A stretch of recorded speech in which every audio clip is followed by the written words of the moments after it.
OToole said he made his decision because Derek Sloan's leadership campaign accepted a $131 donation from a well-known white supremacist and neo-Nazi sympathizer named Paul Fromm. In a statement, OToole called racism a disease of the soul, saying it has no place in the Conservative Party of Canada. Now, remember, OToole had been put on the spot to sanction Derek Sloan long before this week. Remember when Derek Sloan questioned the loyalty of Theresa Tam, Dr. Tam, the Chief Public Health Officer of Canada, when he asked, does she work for China or does she work for Canada? He asked that in a Facebook post. Almost every Conservative MP apparently supported a motion demanding that Sloan apologize, except two, Sloan himself and guess who? Erin O'Toole. Erin O'Toole defended Sloan, saying he should not be kicked out of the caucus.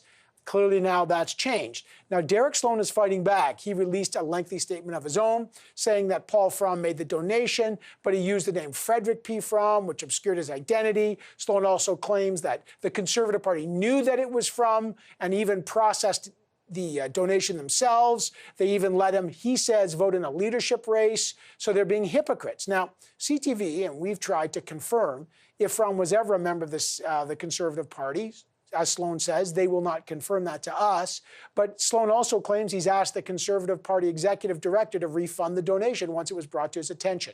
So will Sloan actually be kicked out? How fast can this happen? And what does it say about Erin O'Toole? Remember, he once said, I'm not like Peter MacKay. I'm a true blue conservative. This week he had to say, I'm not like Donald Trump. So who is he? Will this define him? The press gallery's here. Bob Fife is the Globe and Mail's Ottawa bureau chief. And congratulations, Bob, you're also on the top 20 most influential Canadians. My goodness, as if we didn't already know that.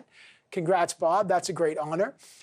Emily Nicolas, a columnist with Le Devoir. She should be on the list. So should Tom Mulcair, a political analyst for CTV News, and Jason Leader, president of Enterprise Canada and conservative strategist. Yes, Bob, we're all congratulating you on that. But let me just start with Jason because you've worked with this party for so long.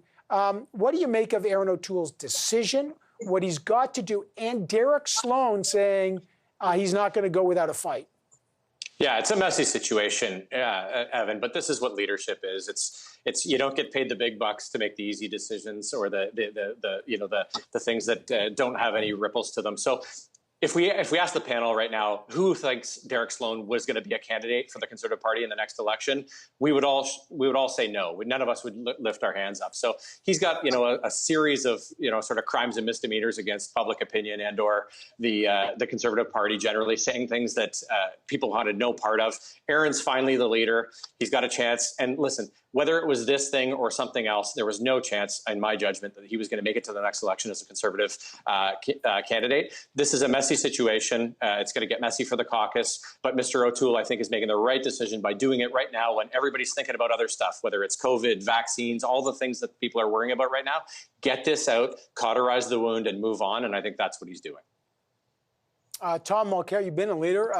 How important is this moment for Erin O'Toole, and what are the dangers here? After all, Derek Sloan has a lot of support from a constituency that Erin O'Toole has been courting. It's doubly important for Mr. O'Toole. He's showing strong leadership. He's showing determination. And it wasn't a rush to judgment. The very fact that he once supported Derek Sloan's right to have a different opinion shows that he's got more credibility now. And I would dare say it's a shot across the bow of anybody who's thinking of taking on Erin O'Toole between now and the next campaign. A word to the wise, don't mess with him. And this is the message he's putting out there. One tiny detail, he's also following the strictures, the rules of Michael Chong's reform bill. So it's not just a party leader on his own who gets to turf someone from caucus like Doug Ford did last week in Ontario. He's going to go through the process. There has to be a certain number of people who request it, then there's going to be a secret vote, and it has to be more than 50%. Good on him. He's showing leadership, and he's following the top rules, the best possible route.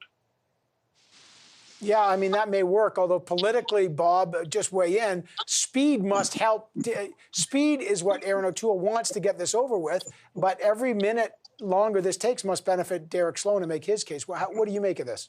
Look, I think it's a failure of leadership. Sorry, Tom.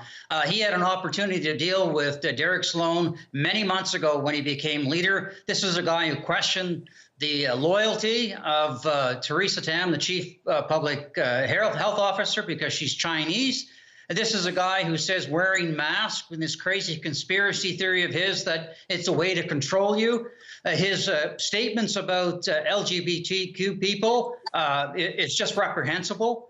He should have bounced that guy a long time ago. That would have been real leadership. Now he's doing this because his back is to the wall and he had no choice in doing this. So I also think, Evan, that he shouldn't worry about the supporters of the Derek Sloans of the world. Let them go off and support Maxime Bernier's People's Party.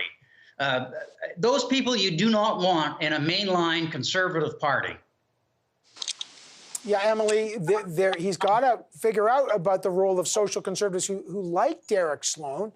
By the same token, he has not dealt with Derek Sloan for a long time. Now he's got to do it. What are the challenges for Erin O'Toole on that front?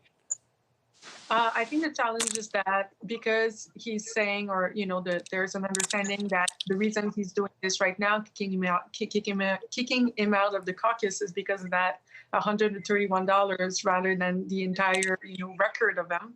I think that's a weakness because it allows Sloan to kind of fight back and trying to have this argument while the issue is just his broader public existence, his record that he said before, right?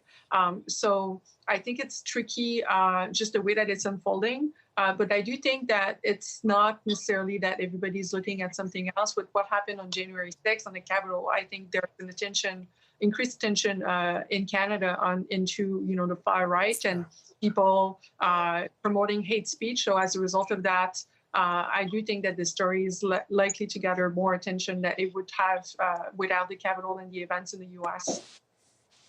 Let me get, Jason, last word to you.